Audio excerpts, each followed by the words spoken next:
अच्छा, इसमें अभी हमारी कुछ बात भी हो रही थी इसमें एपिसोड रिकॉर्ड होने से पहले अहमद भाई के ये जो चीज़ें हैं कॉन्स्पिरेसी थ्योरीज कह लें या बहुत ज़्यादा तस्करा इमाम मेहदी का और क़यामत के साइंस का, वो शायद मुसलमानों को थोड़ा सा इनएक्टिव या इम्प्रैक्टिकल बना देता है। लेकिन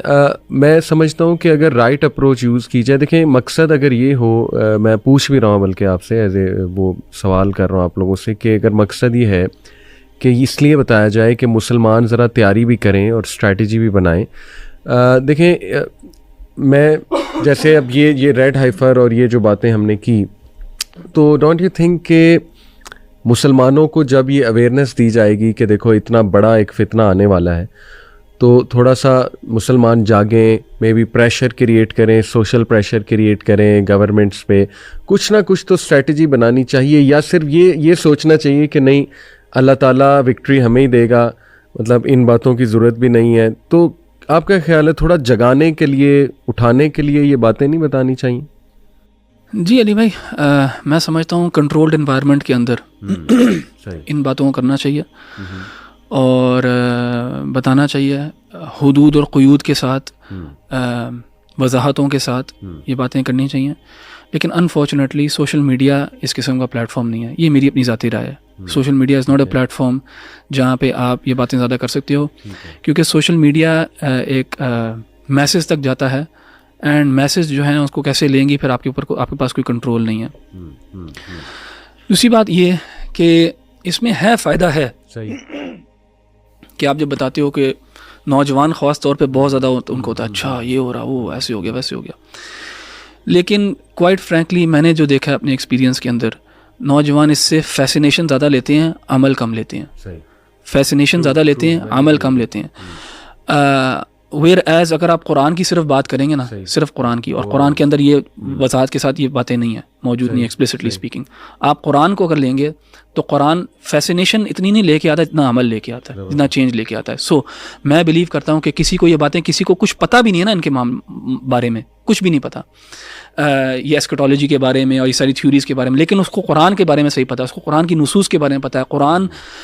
की आयात जो है उसके दिल पे जारी हुई हुई हैं तौहीद और शिर्क के मामलात के अंदर। तो वो बहुत इजीली जब ये फितन का दौर आएगा भी ना तो अपने आप को वो बचा सकता है। I can't say the same thing about these people who know about these things. And एक लेवल ऑफ रिटार्डेशन के अंदर भी लोग जाते हैं। I am sorry to use this word, लेकिन मुझे ना यहाँ पे थोड़ा सा सख्त होना पड़ेगा, क्योंकि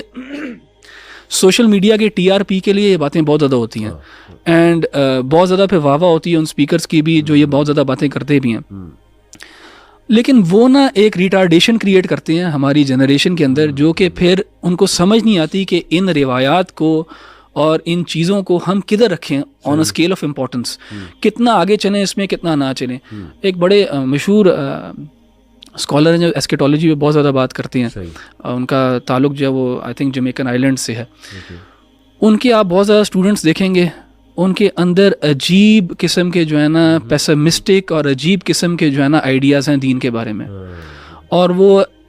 जजीरे पे रहने के कायल हो जाते हैं, पहाड़ों में जाने के कायल हो जाते हैं, वो अपनी फैमिलीज़ के साथ मुश्किल कर देते हैं क्योंकि बस दज्जाल आने वाला है यार, 2024 हो गया, 25 में आ रहा है बस। सो ये किस्म की रिटार्डेशन जो है, फिर आपने हमारे एक्सपीरियंस के अंदर है, हर कोई जो है मेहदी बना हुआ है, मेहदी क्लेम करके बैठा हुआ है, वो फलां मेहदी है तो ये है, तो ये चीज़ें जो है ना ये हमें नुकसान ज़्यादा पहुंचाती हैं। There is a reason why Allah hasn't mentioned these things in the Quran.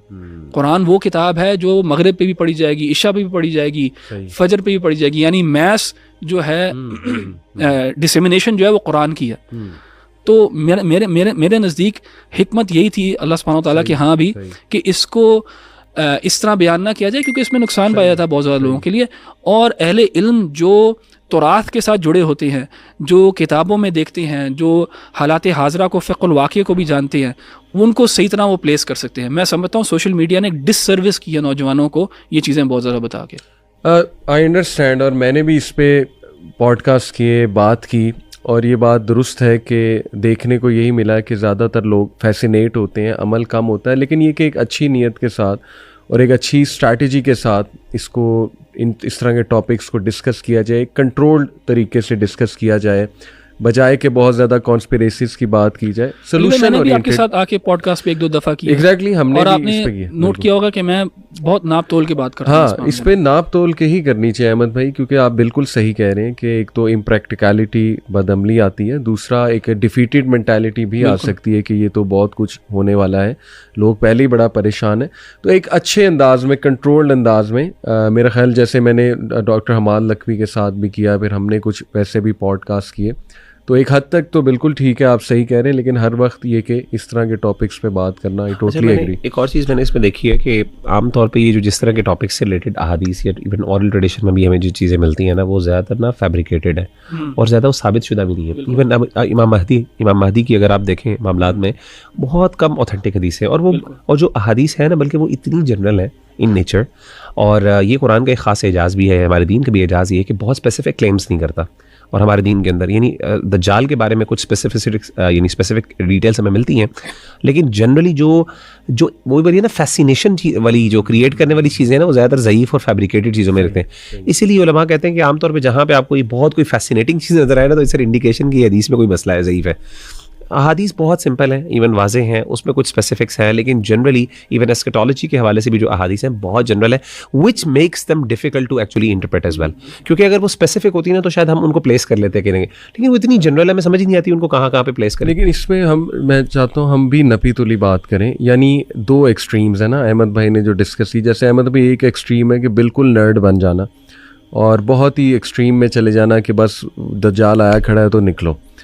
लेकिन ये भी नहीं हम कह सकते कि नहीं वो मतलब जैसे हदीस में मिलता तो है कि फ़ितने के दौर में पहाड़ों का रुख करना पड़ेगा, और फ़ितने के दौर में ज़्यादा से ज़्यादा ऑर्गेनिक होना पड़ेगा, अगर मैं इसको इस तरह से समझूं। तो ऑन दी अदर हैंड हदीस तो मिलती हैं, तो हमें भी ज़रा नपी तुली बात और बीच में रह के कि हाँ सॉल्यूशंस मौजूद हैं फ़ितने के दौर में, सॉल्यूशंस तो प्रेजेंट करने चाहिए इन अ गुड वे, एक अच्छे अंदाज में स्ट्रैटेजी भी बनानी चाहिए। क्या ख्याल है अहमद भाई? जी अली भाई, मैं इसका कायल नहीं हूँ कि बिल्कुल इस पे जो है ना डेड साइलेंस हो जानी चाहिए, लेकिन मैं ज़ाती तौर पे नहीं बिलीव करता कि अभी जो हो रहा है सोशल मीडिया के ऊपर इस चीज़ को देख के ये सनसनी, ज़्यादा सनसनी एंड क्वाइट फ्रैंकली व्यूज़ वगैरह के लिए आप देखें, अराइवल्स एक सीरीज़ आई थी, हम थे जब टीनेजर्स थे, अराइवल्स आई थी सीरीज़, डॉक्टर शाहिद मसूद ने एक इसके ऊपर प्रोग्राम किया था, उसके बाद और भी करते रहते हैं, और ये टॉपिक्स फैसिनेट करते हैं हमारे नौजवानों को। लेकिन मैं क्योंकि मैं ऐसे नौजवानों को बहुत ज़्यादा जानता हूँ जो इसकी चीज़ के अंदर बहुत ज़्यादा जो है ना डेल्व करते हैं, लेकिन अमल से बिल्कुल खाली हैं वो। ये हमारी गलत फहमी है कि हम इनको ये बताएंगे तो ये इनको झंझोड़ा जाएगा और ये अमल के ऊपर आ जाएंगे। वो कम होते हैं लोग, होते हैं ज़रूर, उसके अंदर हैं ऐसे लोग, लेकिन कम है लोग। ज़्यादा लोग जो है ना वो एक बस फैसिनेशन और हाँ तो कुरान की तरफ लाना चाहिए। Which brings us to the point कि हमें ना ये जो अहादीस है ना, इनकी सही इंटरप्रिटेशन लोगों के सामने लानी चाहिए भी, क्योंकि जहाँ पे इसकी बहुत ज़्यादा अब्सर्ड किस्म की हम इंटरप्रिटेशंस लोगों के सामने प्रेजेंट कर रहे हैं, वहाँ पे जो इसकी एक्चुअल इंटरप्रिटेशन है जो उलमा ने की है, और अगेन वो दीन की सारी नसूस को सामने रखते हुए and keeping them at the rightful place, उन चीज़ों को वजाहत जो उलमा ने किया, और उससे बहुत प्रैक्टिकल चीज़ें जिक्र की हैं कि भाई यार ये चीज़ें इससे ज़्यादा और नहीं पता चलता। और आप देखेंगे कि उलमा की भी एक्सप्लेनेशन के अंदर वेरिएशन पाई जाएगी। यानी अगर आप सारे जो दज्जाल से मुतालिक जितनी भी अहादीस, सही अहादीस हैं, अगर आप उनको सामने रखेंगे, उनके लिए एक कोहेरेंट पिक्चर बनाना जो है ना इतना आसान काम नहीं है, मुश्किल काम है। और उलमा ने दावे भी नहीं किया, उलमा ने इख्तिलाफ किया, और उन्होंने किसी ने आज तक बल्कि ये काम कोई हतमी दावा भी नहीं किया। और देखें कितना खूबसूरत प्रिंसिपल हमारे नबी सल्लल्लाहु अलैहि वसल्लम ने खुद बता दिया कि एक शख्स ने पूछा कि क़यामत कब आएगी, तो अल्लाह के नबी सल्लल्लाहु अलैहि वसल्लम ने कहा कि तुमने प्रिपेयर क्या किया उसके बारे में, प्रैक्टिकलिटी की। इसीलिए इस चीज़ के अंदर जो है ना ये एक